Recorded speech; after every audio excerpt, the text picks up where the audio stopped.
2 number question 3 questions and their answers, অর্থাৎ 3 কোয়েশ্চেন্সের 3টে প্রশ্ন আর তার 3টে উত্তর। 4 নাম্বার কোশ্চেন সনেট 73 জন্য অ্যাজ আ লাভ পোয়েম, অর্থাৎ সনেট 73 কে ডেসক্রাইব করতে হবে as a love poem. 2 number question character of Maurya. Welcome students, আমি তোমাদের প্রিয় হীরক স্যার। আজকে খুবই সেন্সিটিভ একটা video, topic HS English suggestion 2026 fourth sem. তোমরা জানো 40 মার্কসের এক্সাম তোমাদের, খুব কম কোশ্চেন দেব, প্রত্যেক চ্যাপ্টারে 2 থেকে 4টে, আর পরীক্ষার অনেক আগে সাজেশন দিয়ে দিচ্ছি, তাই খুব ভালো করে ফলো করো। প্রথমে সিলেবাস আর আমাদের মার্কস ডিভিশন নিয়ে ডিসকাস করব, তোমরা নোট করো। দেখো, সিলেবাস হয়তো নতুন, কিন্তু আমার কাছে নতুন না, কারণ এখানে এমনও টপিক রয়েছে যেমন 3 কোয়েশ্চেন্স। এই টেক্সটটা আমি 2014 সাল থেকে পড়াচ্ছি, তোমাদের এক্সামেও আসছে। তো এতদিন ধরে একটা পড়ানোর পরে একটা অভিজ্ঞতা তো হয়ই, 2008 সাল থেকে পড়ানো চলছে। তো তোমরা নিশ্চিন্তে খুব সুন্দর করে লিখেও নাও, ওকে, আর খুব মন দিয়ে ধৈর্য ধরে শুনবে। চলো শুরু করা যাক। দেখো, তোমাদের 40 মার্কসের যে এক্সাম, এখানে প্রোজ অর্থাৎ গদ্য থাকবে 10 মার্কসের, 10 মার্কস। ভার্স অর্থাৎ কবিতা থাকবে 10 মার্কস। ড্রামা অর্থাৎ নাটক থাকবে 5 মার্কস। রাইটিং থাকবে 10 মার্কস, আর নন টেক্সচুয়াল গ্রামার থাকবে 5 মার্কস। তো প্রথমে প্রোজ নিয়ে ডিসকাস করছি।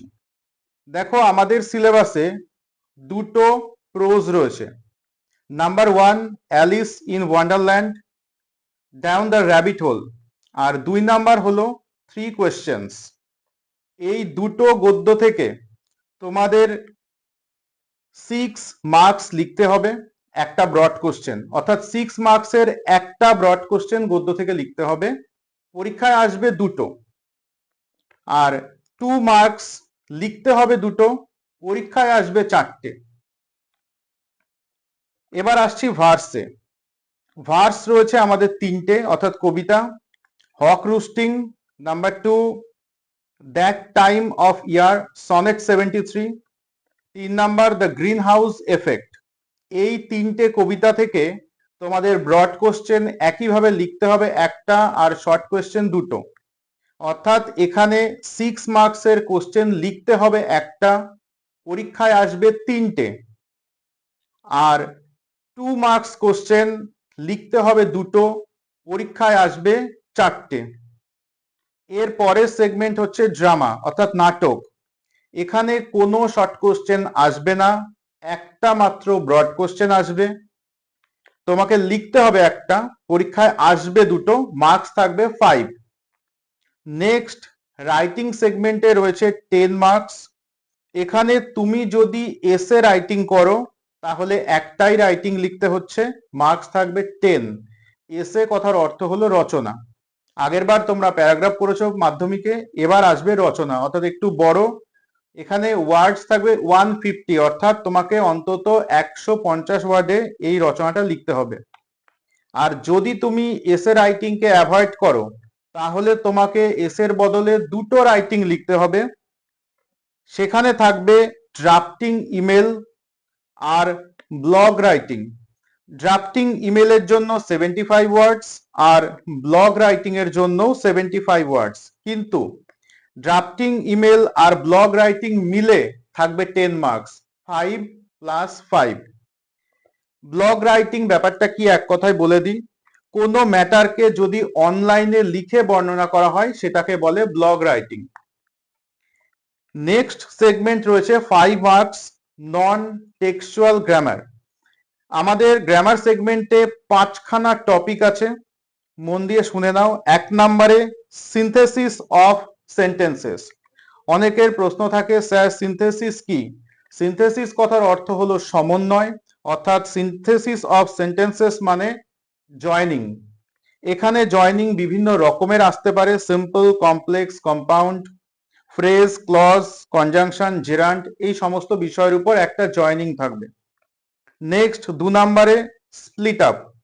স্প্লিটের ক্ষেত্রে দুটো সরল বাক্যে স্প্লিট করতে হবে, অর্থাৎ ভেঙে লিখতে হবে। 3 নম্বরে রয়েছে ন্যারেশন চেঞ্জ, 4 নম্বরে রয়েছে এরার কারেকশন, 5 নম্বরে রয়েছে আর্টিকেল, আর 6 নম্বরে রয়েছে প্রিপোজিশন। আর্টিকেল আর প্রিপোজিশন হয়তো একসাথেই আসবে। এরপর আমরা বেশ কিছু ভিভিআই কোশ্চেন ডিসকাস করছি, খুব মন দিয়ে শুনবে কারণ এটাই সবচেয়ে ইম্পর্টেন্ট টপিক। দেখো, আমি প্রথমে গদ্য, তারপর পদ্য, তারপর নাটক, এইভাবে এক এক করে ডিসকাস করছি। প্রথমে আসছি গদ্য। এখানে কি থাকবে? এখানে দুটো গদ্য আমাদের সিলেবাসে আছে। প্রথমে রয়েছে অ্যালিস অর্থাৎ র্যাবিট হোলের জন্য 4টে কোশ্চেন, খুব ইম্পর্টেন্ট। কি কি question? Number 1, significance of title. 2 number question, what problems did Alice face after shrinking. 3 number question, how did Alice enter the rabbit whole and what happened after that. 4 number question, describe the hall Alice entered. এই 4টে question খুব important. 2 number গদ্য, 3 questions। 3 questions বহু দিনের text, 2014 সাল থেকে এটা HSA সিলেবাসের অন্তর্ভুক্ত, তাই এখান থেকে আমি 3টে কোশ্চেন দিচ্ছি। How did the enemy of the czar become friend. 2 number question, 3 questions and their answers, অর্থাৎ 3 questions এর 3টে প্রশ্ন আর তার 3টে উত্তর। 3 number question, how did the wounded man think about the czar and how did he behave with the czar। অর্থাৎ আমি বলবো উন্ডেড ম্যান এই রিলেটেড কোশ্চেন খুব ভালো করে করতে। এখান থেকে এই 3টে কোশ্চেন করবে। এবার চলে আসছি পদ্য এই সেগমেন্টে। এখানে 3টে পদ্য তোমাদের সিলেবাসের অন্তর্ভুক্ত। প্রথমে রয়েছে হক। হকের ক্ষেত্রে দুটো কোশ্চেন আমি দেব। এক হচ্ছে Hawks point of view, 2 number question title. 2 number পদ্য সনেট 73। এখান থেকে 4টে কোশ্চেন আমি দেব। 4টে কোশ্চেন খুব ইম্পর্টেন্ট। কি কি শুনে নাও। 1 number question, images used by Shakespeare, এই একটা কোশ্চেন। 2 নাম্বার কোশ্চেনটা রেফারেন্স টু দ্য কনটেক্সট, অর্থাৎ বইয়ের একটা লাইন তুলে কোশ্চেন হতে পারে, খুব ইম্পর্টেন্ট লাইন। সেটা হচ্ছে the glowing of such fire, what do you mean by it, অর্থাৎ এখানে ফায়ার কথাটাকে ডেসক্রাইব করতে হবে। 3 number question, philosophical description of expire, এটাও একটা রেফারেন্স টু দ্য কোশ্চেন। লাইনটা আমি বলছি বইয়ের, as the deathbed whereon it must expire।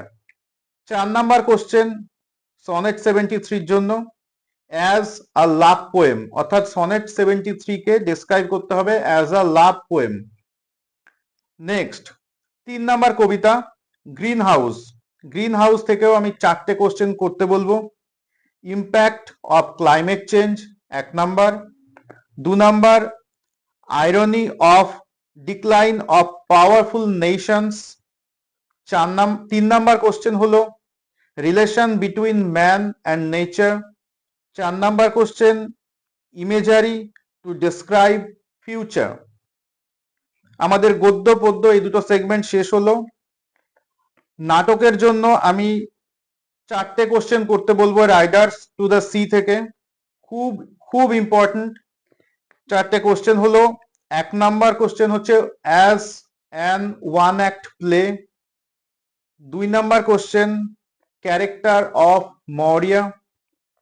3 number question character of Cathleen. 4 number question character of Nora. দেখো, বিগত বছরগুলোর নিরিখে আমি তোমাকে বলতে পারি যে তোমরা একটু কেয়ারফুলি টেক্সট পড়বে, তার কারণ কোশ্চেন কিন্তু ভেঙে ভেঙে আসে, অর্থাৎ ভালো করে টেক্সটটা পড়ো।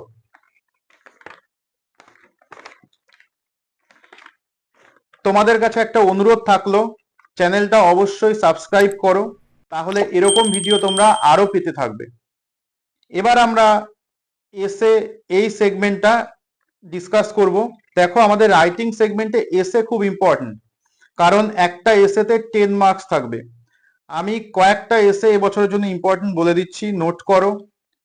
Global warming, climate change, renewable energy, pollution, artificial intelligence, gender equality, impact of social media, benefits of early morning exercise, discipline, value of time, importance of online education, habit of eating healthy food, sustainable development, cleanliness, green energy, visit to a museum. Email এর জন্য আমি কয়েকটা important বলে দিচ্ছি। কোনো meeting এই বিষয়ে email.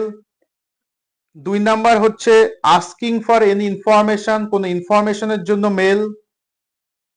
Feedback, কোনো ফিডব্যাক মেল। অ্যাবসেন্স বা লিভ এই বিষয়ে কোনো মেল। 5 নাম্বার হলো inviting friends. 6 number product details. 7 number appreciation. ব্লগের জন্য আমি 5টা ইম্পর্টেন্ট বলছি: technology, AI, health care, digital India, কোনো এডুকেশনাল পারপাস। তোমাদের বন্ধুদের মধ্যে অবশ্যই ভিডিওটা শেয়ার করো, লাইক কমেন্ট করতে ভুলো না। Thank you.